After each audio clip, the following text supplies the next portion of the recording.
ಎಲ್ರಿಗೂ ನಮಸ್ಕಾರ. Welcome to our channel ನಮ್ಮ ಕನ್ನಡ ಜಗತ್ತು and once again welcome to current affairs MCQ discussion series. ಇವತ್ತಿನ ಮೋಸ್ಟ್ ಇಂಪಾರ್ಟೆಂಟ್ ಕರೆಂಟ್ ಅಫೇರ್ಸ್ ನಾವು ಡಿಸ್ಕಸ್ ಮಾಡೋಣ both in Kannada plus English language ಅಲ್ಲಿ. Okay, let start the discussion. First concept, article 78 of the Indian constitution. Under article 78 of the Indian constitution, what is one of the prime minister's key duties? ಭಾರತೀಯ ಸಂವಿಧಾನದ 78ನೇ ವಿಧಿಯ ಅಡಿಯಲ್ಲಿ ಪ್ರಧಾನಮಂತ್ರಿಯ ಪ್ರಮುಖ ಕರ್ತವ್ಯಗಳಲ್ಲಿ ಒಂದು ಯಾವುದು ಅಂತ ಕೇಳಿದ್ದಾರೆ. ಆನ್ಸರ್ ಏನಂದ್ರೆ, ಮಂತ್ರಿ ಪರಿಷತ್ತಿನ ನಿರ್ಧಾರಗಳನ್ನು ರಾಷ್ಟ್ರಪತಿಗಳಿಗೆ ತಿಳಿಸುವುದು. To communicate decisions of the council of ministers to the president. Article 78 ಅಲ್ಲಿ prime minister role prime duty ಏನು ಅಂತ ಹೇಳಿದ್ದಾರೆ. ಇಲ್ಲಿ ಕೌನ್ಸಿಲ್ ಆಫ್ ಮಿನಿಸ್ಟರ್ಸ್ ಬರ್ತಾರೆ, ಇಲ್ಲಿ ಪ್ರೆಸಿಡೆಂಟ್ ಬರ್ತಾರೆ ಅಂತ ತಿಳ್ಕೊಂಡ್ರೆ, ಪ್ರೈಮ್ ಮಿನಿಸ್ಟರ್ ಡ್ಯೂಟಿ ಏನಂತಂದ್ರೆ ಇವರು ಒಂಥರ ಬ್ರಿಡ್ಜ್ ಇದ್ದಂಗೆ, ಅಂದ್ರೆ ಸೇತುವೆ ಇದ್ದಂಗೆ. ಬ್ರಿಡ್ಜ್ ಆಫ್ ಏನು? ಕಮ್ಯುನಿಕೇಶನ್ ಬಿಟ್ವೀನ್ ಏನು? Bridge of communication between council of ministers to the president. ಇಲ್ಲಿ ಮಂತ್ರಿ ಪರಿಷತ್ತಿನಲ್ಲಿ ಏನೇನು ನಿರ್ಧಾರ ತಗೊಳ್ತಾರೆ, ಏನೇನು ಡಿಸಿಷನ್ ತಗೊಳ್ತಾರೆ, ಇದನ್ನ ಪ್ರೆಸಿಡೆಂಟ್ಗೆ ಕನ್ವೆ ಮಾಡೋದು, ಅಪ್ಡೇಟ್ ಮಾಡೋದು. ನೆಕ್ಸ್ಟ್ ಕೆಲವೊಂದು ಟೈಮಲ್ಲಿ ಪ್ರೆಸಿಡೆಂಟ್ ಡೈರೆಕ್ಟ್ ಆಗಿ ಏನ್ ಮಾಡ್ತಾರೆ, ರಿಕ್ವೆಸ್ಟ್ ಮಾಡ್ತಾರೆ ಆನ್ ಏನು ಯೂನಿಯನ್ ಇಶ್ಯೂಸ್ ಮೇಲೆ. ಸೊ ಅವಾಗ ಪ್ರೈಮ್ ಮಿನಿಸ್ಟರ್ ಡೈರೆಕ್ಟ್ಲಿ ಏನು ಪ್ರೆಸಿಡೆಂಟ್ಗೆ ಕನ್ವೆ ಮಾಡ್ತಾರೆ. ಓಕೆ, ಈ ತರ ಕಮ್ಯುನಿಕೇಶನ್ ಆಗುತ್ತೆ. ಇಲ್ಲಿ ಆರ್ಟಿಕಲ್ 78 ಅಲ್ಲಿ ಮೆನ್ಷನ್ ಮಾಡಿದ್ದಾರೆ. ಓಕೆ, ಸೊ ಇಲ್ಲಿ ಇಂಡಿಯಾ ತಗೊಂಡಾಗ, ಸೊ ಇಂಡಿಯಾದಲ್ಲಿ ನಾವೇನಂತ ಕರಿತೀವಿ? ರೆಸ್ಪಾನ್ಸಿಬಲ್ ಗೌರ್ಮೆಂಟ್ ಅಥವಾ ರೀಪ್ರೆಸೆಂಟೇಟಿವ್ ಗೌರ್ಮೆಂಟ್ ಅಂತ ಕರಿತೀವಿ. ಇಲ್ಲಿ ಏನಂತಂದ್ರೆ ಎಕ್ಸಿಕ್ಯೂಟಿವ್ ಏನು ರೆಸ್ಪಾನ್ಸಿಬಲ್ ಟು ದ ಲೆಜಿಸ್ಲೇಟಿವ್ ಅಂತ ಕರಿತೀವಿ. ಎಕ್ಸಿಕ್ಯೂಟಿವ್ ಏನು responsible to the legislative. So prime minister role ಏನು? ಪ್ರೈಮ್ ಮಿನಿಸ್ಟರ್ನ ಹೇಗೆ ಅಪಾಯಿಂಟ್ ಮಾಡ್ತಾರೆ? ಪ್ರೈಮ್ ಮಿನಿಸ್ಟರ್ನ ಆರ್ಟಿಕಲ್ 75 ಅಲ್ಲಿ ನೋಡ್ತೀವಿ ನಾವು. ಆರ್ಟಿಕಲ್ 75 ಪ್ರೆಸಿಡೆಂಟ್ ಅಪಾಯಿಂಟ್ ಮಾಡ್ತಾರೆ. ಪ್ರೆಸಿಡೆಂಟ್ ಅಂದ್ರೆ ಆರ್ಟಿಕಲ್ ಏನು 75 ಪ್ರೈಮ್ ಮಿನಿಸ್ಟರ್ ಏನ್ ಮಾಡ್ತಾರೆ? ಅಪಾಯಿಂಟ್ ಮಾಡ್ತಾರೆ. ಪ್ರೈಮ್ ಮಿನಿಸ್ಟರ್ ಅಪಾಯಿಂಟ್ ಮಾಡ್ತಾರೆ. ಹಾಗಂದ್ರೆ ಪ್ರೆಸಿಡೆಂಟ್ ಇಲ್ಲಿ ಡಿಸ್ಕ್ರಿಷನ್ ಏನು ಇರೋದಿಲ್ಲ. ಪ್ರೆಸಿಡೆಂಟ್ ಇಲ್ಲಿ ಕಾನ್ಸ್ಟಿಟ್ಯೂಷನಲ್ ಮ್ಯಾಂಡೇಟ್ ಪ್ರಕಾರ ಏನ್ ಮಾಡ್ತಾರೆ? ಪ್ರೈಮ್ ಮಿನಿಸ್ಟರ್ ಅಪಾಯಿಂಟ್ ಮಾಡ್ತಾರೆ. ಸೊ ಹೇಗಂತಂದ್ರೆ ಫಸ್ಟ್ ಆಪ್ಷನ್ ಏನಿರುತ್ತೆ? Largest leader of the largest ಪಾರ್ಟಿನ ಲೀಡರ್ನ ಏನ್ ಮಾಡ್ತಾರೆ? ಪ್ರೈಮ್ ಮಿನಿಸ್ಟರ್ ಆಗಿ ಅಪಾಯಿಂಟ್ ಮಾಡ್ಬೋದು. ಅಥವಾ ಲೀಡರ್ ಆಫ್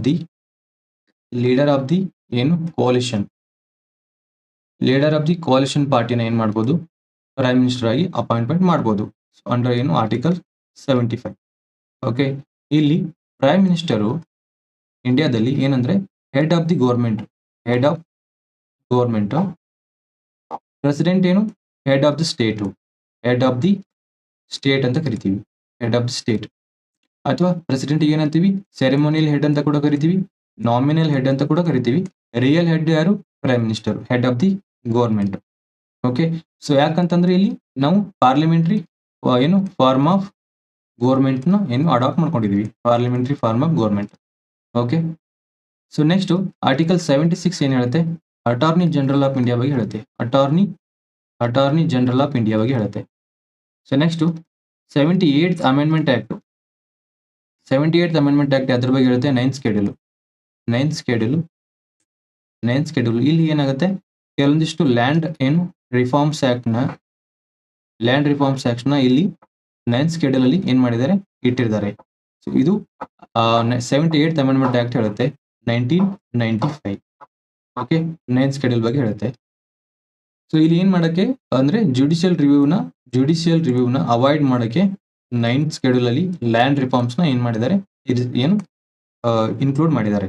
ಓಕೆ, ಇಲ್ಲಿ ನೆನ್ಪಿಡ್ಬೇಕಾಗಿರೋದು ಮೋಸ್ಟ್ ಇಂಪಾರ್ಟೆಂಟ್ ಫ್ಯಾಕ್ಟ್ಸ್ ಏನಂತಂದ್ರೆ ಆರ್ಟಿಕಲ್ 78. ಸೊ ಆರ್ಟಿಕಲ್ 78 ನೋಡಿದ್ವಿ. Next article 75.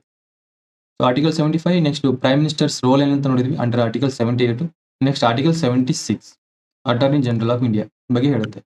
Next article 78th amendment act. Okay, 78th amendment act 9th schedule. So land reforms ನ ಇಲ್ಲಿ ಇನ್ಕ್ಲೂಡ್ ಮಾಡಿದ್ದಾರೆ. ಓಕೆ, ಇಷ್ಟು ಗೊತ್ತಿದ್ರೆ ಸಾಕು. Will move to the next concept. ಮುಂದಿನ ಕಾನ್ಸೆಪ್ಟ್ ನೋಡೋಣ. Kashi declaration. What is the primary goal outlined in the Kashi declaration adopted at the youth spiritual summit? ಯುವ ಆಧ್ಯಾತ್ಮಿಕ ಶೃಂಗಸಭೆಯಲ್ಲಿ ಅಂಗೀಕರಿಸಲ್ಪಟ್ಟ ಕಾಶಿ ಘೋಷಣೆಯಲ್ಲಿ ವಿವರಿಸಲಾದ ಪ್ರಾಥಮಿಕ ಗುರಿ ಏನು? ಆನ್ಸರ್ ಏನಂತಂದ್ರೆ 2047 ವೇಳೆಗೆ ಭಾರತದಲ್ಲಿ ಮಾದಕ ದ್ರವ್ಯ ಮುಕ್ತ ಸಮಾಜವನ್ನು ಸಾಧಿಸಿ. ಟು ಅಚೀವ್ ಡ್ರಗ್ ಫ್ರೀ ಏನು ಸೊಸೈಟಿ ಇನ್ ಇಂಡಿಯಾ ಬೈ 2047.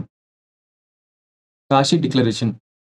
ಇಲ್ಲಿ ಏನಾಗುತ್ತೆ, ಮಿನಿಸ್ಟ್ರಿ ಆಫ್ ಯೂತ್ ಅಫೇರ್ಸ್ ಏನ್ ಮಾಡ್ತಾರೆ, ಇವೆಂಟ್ನ ಆರ್ಗನೈಸ್ ಮಾಡ್ತಾರೆ. ಸೊ ಯಾವ ಇವೆಂಟ್ ಅಂತಂದ್ರೆ ಯೂತ್ ಸ್ಪಿರಿಚುವಲ್ ಸಮಿಟ್ ಅಂತೇಳಿ, ಯೂತ್ ಸ್ಪಿರಿಚುವಲ್ ಸಮಿಟ್. ಸೊ ಎಲ್ಲಿ ಆರ್ಗನೈಸ್ ಮಾಡ್ತಾರೆ ಇದು? Rudraksh international convention centre. Rudraksh international convention centre ಅನ್ನು ಇಲ್ಲಿ ಆರ್ಗನೈಸ್ ಮಾಡ್ತಾರೆ. ಸೊ ಇದು ಎಲ್ಲಿದೆ ಅಂತಂದ್ರೆ ವಾರಣಾಸಿಯಲ್ಲಿದೆ, ವಾರಣಾಸಿ. ಓಕೆ. ಸೊ ಯೂತ್ ಏನು ಸ್ಪಿರಿಚುವಲ್ ಸಮಿಟ್ ಯಾವೊಂದು ಥೀಮ್ ಮೇಲೆ ಇದನ್ನ ಏನ್ ಮಾಡ್ತಾರೆ, ಆರ್ಗನೈಸ್ ಮಾಡ್ತಾರೆ ಅಂತಂದ್ರೆ ಡ್ರಗ್ ಫ್ರೀ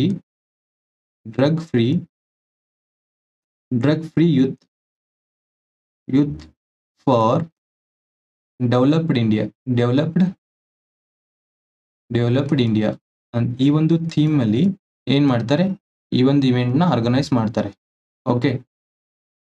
ನೆಕ್ಸ್ಟ್ ಈ ಒಂದು ಇವೆಂಟ್ ಅಲ್ಲಿ ಕಾಶಿ ಡಿಕ್ಲರೇಷನ್ ಏನ್ ಮಾಡ್ತಾರೆ, ಅಡಾಪ್ಟ್ ಮಾಡ್ಕೊಳ್ತಾರೆ. ಕಾಶಿ ಡಿಕ್ಲರೇಷನ್ ಏನ್ ಮಾಡ್ತಾರೆ, ಅಡಾಪ್ಟ್ ಮಾಡ್ಕೊಳ್ತಾರೆ. ಕಾಶಿ ಡಿಕ್ಲರೇಷನ್ ಅಲ್ಲಿ ಇದರದ್ದು ಮೇನ್ ಉದ್ದೇಶ ಏನಂತಂದ್ರೆ to achieve drug free society. ಇದ್ರದ್ದು ನಾವು ಏಮ್ ಆಗಿರ್ಬೋದು, ಅಬ್ಜೆಕ್ಟಿವ್ ಆಗಿರ್ಬೋದು, ಅಥವಾ ಇಂಟೆನ್ಷನ್ ಆಗಿರ್ಬೋದು. ಇಲ್ಲಿ ಇಂಪಾರ್ಟೆಂಟ್ ಏನಂತಂದ್ರೆ ನೆನ್ಪಿಡೋಕೆ, ಯೂತ್ ಸ್ಪಿರಿಚುವಲ್ ಸಮಿಟ್ ಎಲ್ಲಿ ನಡೆದಿದೆ ಕೇಳ್ತಾರೆ. ರುದ್ರಾಕ್ಷ ಇಂಟರ್ನ್ಯಾಷನಲ್ ಕನ್ವೆನ್ಷನ್ ಸೆಂಟರ್ ಎಲ್ಲಿ? ವಾರಣಾಸಿಯಲ್ಲಿದೆ. ಇಲ್ಲಿ ಇದು ಕನ್ವೆನ್ಷನ್ ನಡೆಯುತ್ತೆ, ಸಮಿಟ್ ನಡೆಯುತ್ತೆ. ಯಾವುದು? Youth spiritual summit. ಸೊ ಯಾವ ಥೀಮ್ ಅಂತ ಕೇಳ್ತಾರೆ, theme drug free youth for developed India. Next ಇಲ್ಲಿ ಯಾವ ಡಿಕ್ಲರೇಷನ್ ಅಡಾಪ್ಟ್ ಮಾಡ್ಕೊಂಡಿದ್ದಾರೆ ಕೇಳ್ಬೋದು, ಕಾಶಿ ಡಿಕ್ಲರೇಷನ್. ಸೊ ಇದೊಂದು ಡಿಕ್ಲರೇಷನ್ ಉದ್ದೇಶ ಕೇಳ್ಬೋದು, ಡ್ರಗ್ ಫ್ರೀ ಸೊಸೈಟಿ ಇದ್ರದ್ದು ಉದ್ದೇಶ ಬೈ 2047. ಸೊ ಈ 2047 ಯಾಕೆ ಚೂಸ್ ಮಾಡಿದ್ದಾರೆ ಅಂತಂದ್ರೆ 2047ಗೆ ಏನಾಗುತ್ತೆ, ನಮ್ದು India 100 years of after 100 years independence, ಇಂಡಿಯಾಗೆ 100 ಇಯರ್ಸ್ ಆಗುತ್ತೆ. ಸೊ 2047ಗೆ ನಾವೇನು ಇಂಡಿಯಾನ ಡೆವಲಪ್ಡ್ ಇಂಡಿಯಾ ಮಾಡ್ಬೇಕಂತೇಳಿ ನಮ್ದು ನ್ಯಾಷನಲ್ ಅಬ್ಜೆಕ್ಟಿವ್ ಇದೆ, ನ್ಯಾಷನಲ್ ಉದ್ದೇಶ ಇದೆ, ನ್ಯಾಷನಲ್ ಅಬ್ಜೆಕ್ಟಿವ್ ಇದೆ. ಸೊ ಇಲ್ಲಿ ಇಷ್ಟು ಗೊತ್ತಿದ್ರೆ ಸಾಕು. ನಾವು will move to the next concept. International seabed authority. Which international agreement laid to the establishment of the international seabed authority? ಅಂತಾರಾಷ್ಟ್ರೀಯ ಸಮುದ್ರತಳ ಪ್ರಾಧಿಕಾರ ಸ್ಥಾಪನೆಗೆ ಯಾವ ಅಂತಾರಾಷ್ಟ್ರೀಯ ಒಪ್ಪಂದ ಕಾರಣವಾಯಿತು ಅಂತ. ಓಕೆ. ಯಾವ್ದಂದ್ರೆ ಯುನೈಟೆಡ್ ವಿಶ್ವಸಂಸ್ಥೆಯ ಸಮುದ್ರ ಕಾನೂನಿನ ಸಮಾವೇಶ, United Nations convention on the law of the sea. International seabed authority ಅನ್ನೋದು ಇದೊಂದು ಅಟೋನಾಮಸ್ ಬಾಡಿ. ಸೊ ಯಾವಾಗ ಎಸ್ಟಾಬ್ಲಿಷ್ ಮಾಡ್ತಾರೆ? 1982 United Nation convention on the law of the sea. So ಈ ಒಂದು ಒಪ್ಪಂದದ ಪ್ರಕಾರ ಇಂಟರ್ನ್ಯಾಷನಲ್ ಸೀಬೆಡ್ ಅಥಾರಿಟಿ ಏನ್ ಮಾಡ್ತಾರೆ, ಎಸ್ಟಾಬ್ಲಿಷ್ ಮಾಡ್ತಾರೆ. ಇದ್ರದ್ದು ಹೆಡ್ ಕ್ವಾರ್ಟರ್ಸ್ ಎಲ್ಲಿದೆ?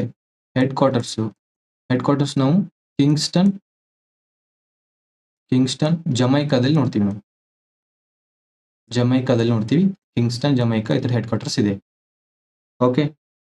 ಹಾಗಾದ್ರೆ international seabed authority role so ಇದೇನ್ ಮಾಡುತ್ತೆ, ಇಲ್ಲೇನು ಇಂಟರ್ನ್ಯಾಷನಲ್ ವಾಟರ್ಸ್ ಇರುತ್ತೆ. ಫಾರ್ ಎಕ್ಸಾಂಪಲ್ ಇಂಡಿಯಾ ಕನ್ಸಿಡರ್ ಮಾಡಿದಾಗ, ಸೊ ಇಂಡಿಯಾದು ಟೆರಿಟೋರಿಯಲ್ ವಾಟರ್ಸ್ ಇಷ್ಟು ತನ ಬರ್ಬೋದು. ಇದನ್ನ ಬಿಯಾಂಡ್ ಏನಿಲ್ಲಿ ಇಂಟರ್ನ್ಯಾಷನಲ್ ವಾಟರ್ಸ್ ಇರುತ್ತೆ. ಇಲ್ಲಿ ಏನ್ ಮಾಡಿದ್ದಾರೆ, regulation of mining. Next protection of marine environment. ಯಾವ್ದು ಮಾಡುತ್ತೆ? ಎನ್ವಿರಾನ್ಮೆಂಟ್ ಇಂಟರ್ನ್ಯಾಷನಲ್ ಸೀಬೆಡ್ ಅಥಾರಿಟಿ ಮಾಡುತ್ತೆ. ಸೊ ಇಂಡಿಯಾ ಇದಕ್ಕೆ ಮೆಂಬರ್ ಇದೆಯಾ? ಎಸ್, ಇಂಡಿಯಾ ಮೆಂಬರ್ ಇದೆ ಇದಕ್ಕೆ. ಯಾವುದು? ಇಂಟರ್ನ್ಯಾಷನಲ್ ಸೀಬೆಡ್ ಅಥಾರಿಟಿಗೆ. ಇಲ್ಲಿ ನೆನ್ಪಿಡ್ಬೇಕಾಗಿರೋ ಕಾನ್ಸೆಪ್ಟ್ ಏನಂತಂದ್ರೆ, international seabed authority role headquarters Kingston Jamaica. ಮತ್ತೆ ಯಾವೊಂದು ಒಪ್ಪಂದದ ಪ್ರಕಾರ ಇಂಟರ್ನ್ಯಾಷನಲ್ ಸೀಬೆಡ್ ಅಥಾರಿಟಿನ ಎಸ್ಟಾಬ್ಲಿಷ್ ಮಾಡ್ತಾರೆ? United Nation convention on the law of the sea. Okay. Will move to the next concept. ಮುಂದಿನ ಏನು ಕ್ವಶನ್ ನೋಡೋಣ. ಕೋಡೆಕ್ಸ್ ಏನು alimentarius commission. Which two international organisations jointly established the codex alimentarius commission in 1963. 1963ರಲ್ಲಿ ಯಾವ ಎರಡು ಅಂತಾರಾಷ್ಟ್ರೀಯ ಸಂಸ್ಥೆಗಳು ಜಂಟಿಯಾಗಿ ಕೋಡೆಕ್ಸ್ ಏನು ಎಲಿಮೆಂಟ್ರಿಯಸ್ ಆಯೋಗವನ್ನು ಸ್ಥಾಪಿಸಿದವು ಅಂತಿದೆ. ಆನ್ಸರ್ ವಿಲ್ ಬಿ FAO ಮತ್ತು WHO. ಸೊ ಹಾಗಾದ್ರೆ ಇದು ಕೋಡೆಕ್ಸ್ ಅಂದ್ರೆ ಏನು? ಕೋಡೆಕ್ಸ್ ಅಂದ್ರೆ ಏನಿದು? ಇದೊಂದು ಫುಡ್ ಸ್ಟ್ಯಾಂಡರ್ಡ್ಸ್ ಏನು setting body, food standard setting body ಇದು. ಓಕೆ, ಸೊ ಇದು ಏನು food standard setting body internationally food standard setting body codex ಅನ್ನೋದು. ಸೊ ಇದು ಯಾವಾಗ ಇದನ್ನ ಎಸ್ಟಾಬ್ಲಿಷ್ ಮಾಡ್ತಾರೆ ಅಂತಂದ್ರೆ 1963ಯಲ್ಲಿ food and agriculture organisation plus WHO ಕೂಡ್ಕೊಂಡು ಕೋಡೆಕ್ಸ್ ಅನ್ನೋದಂತ ತಕ್ಷಣ ಏನು ಇದು ಕಮಿಷನ್ ನ ಎಸ್ಟಾಬ್ಲಿಷ್ ಮಾಡ್ತಾರೆ. ಸೊ ಇದು ಕೋಡೆಕ್ಸ್ ಏನ್ ಮಾಡುತ್ತೆ? ಫುಡ್ ಸ್ಟ್ಯಾಂಡರ್ಡ್ ಸೆಟ್ ಮಾಡುತ್ತೆ ಇಂಟರ್ನ್ಯಾಷನಲಿ. ಸೊ ಇದು ಎದಕ್ಕೆ ಹೆಲ್ಪ್ ಆಗುತ್ತೆ? ಇದು ಕನ್ಸ್ಯೂಮರ್ಸ್ ಓವರ್ ಆಲ್ ಏನು ಇಂಟರ್ನ್ಯಾಷನಲಿ ಏನ್ ಮಾಡೋದು ಇದು ಹೆಲ್ಪ್ ಆಗುತ್ತೆ, ಗ್ರಾಹಕರಿಗೆ ಹೆಲ್ಪ್ ಆಗುತ್ತೆ. ಸೊ ಎಲ್ಲಿ ಎಟ್ ಏನು ಪರ್ಚೇಸಿಂಗ್ ಟೈಮಲ್ಲಿ. Okay, codex food standard setting body ಇಲ್ಲಿ ಯಾವಾಗ ಎಸ್ಟಾಬ್ಲಿಷ್ ಮಾಡ್ತಾರೆ? 1963 ಫುಡ್ ಅಂಡ್ ಅಗ್ರಿಕಲ್ಚರ್ ಆರ್ಗನೈಸೇಷನ್ ಮತ್ತೆ WHO ಸೇರ್ಕೊಂಡ್ರು. ಓಕೆ, ಸೊ ಹಾಗಾದ್ರೆ ಇಂಡಿಯಾ ಇದಕ್ಕೆ ಮೆಂಬರ್ ಇದೆಯಾ? ಸೊ ಇಂಡಿಯಾ ಮೆಂಬರ್ ಇದೆ. ಹಾಗಾದ್ರೆ ಇಂಡಿಯಾದಲ್ಲಿ ಏನು ಫುಡ್ ಏನು safety standards authority of India ಇದು ಏನ್ ಮಾಡುತ್ತೆ?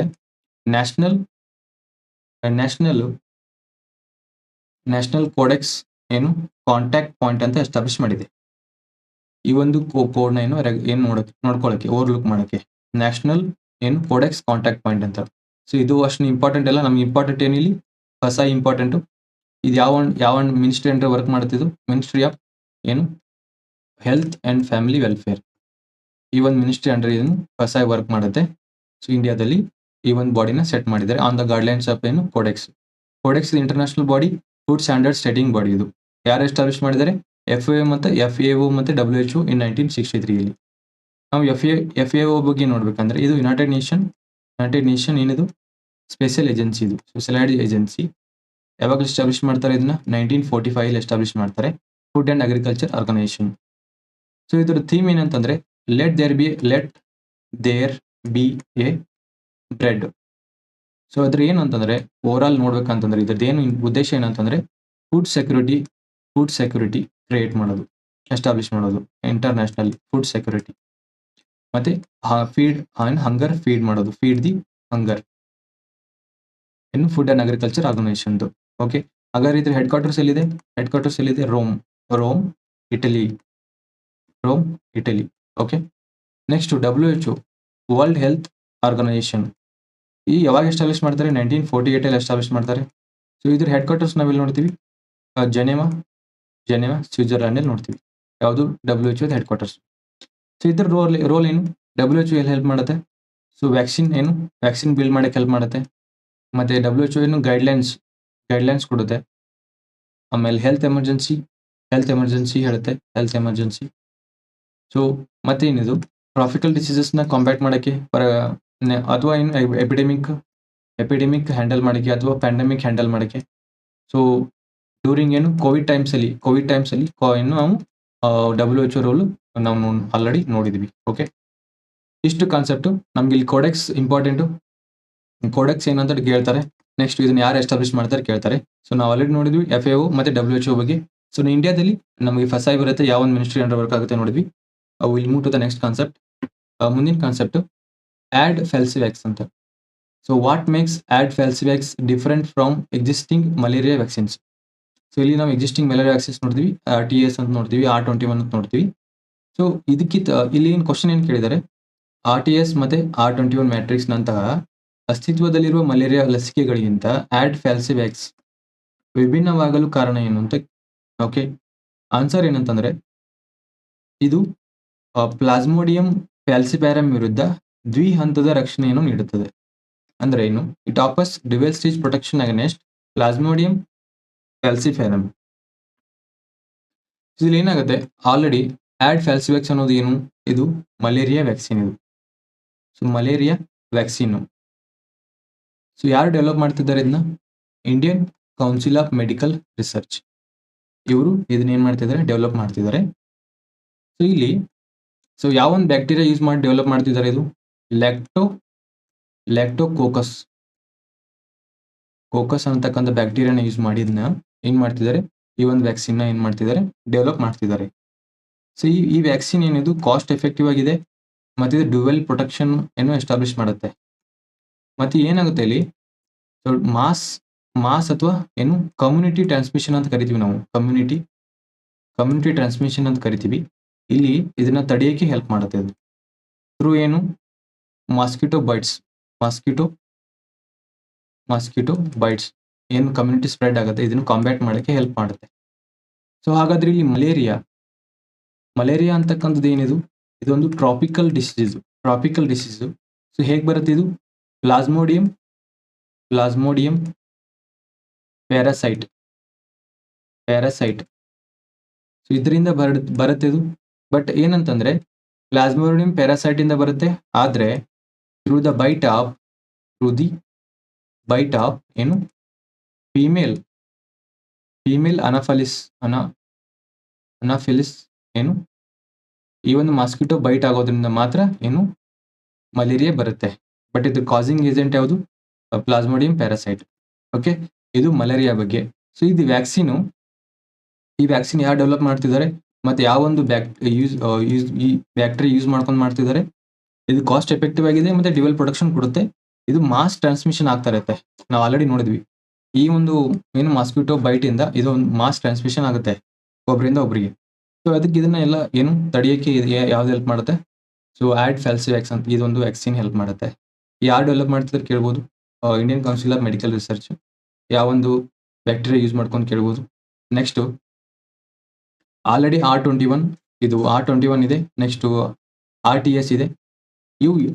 ಇವು ಮೂರು ಕೊಟ್ಬಿಟ್ಟು ಏನು ಇದು ಯಾವೊಂದು ಇವೇನಂತ ಕೇಳ್ಬೋದು.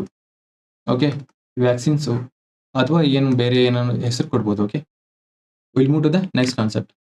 So tribes in news. So Hatti tribes ಮತ್ತೆ ರಾಜಿ ಟ್ರೈಬ್ಸ್.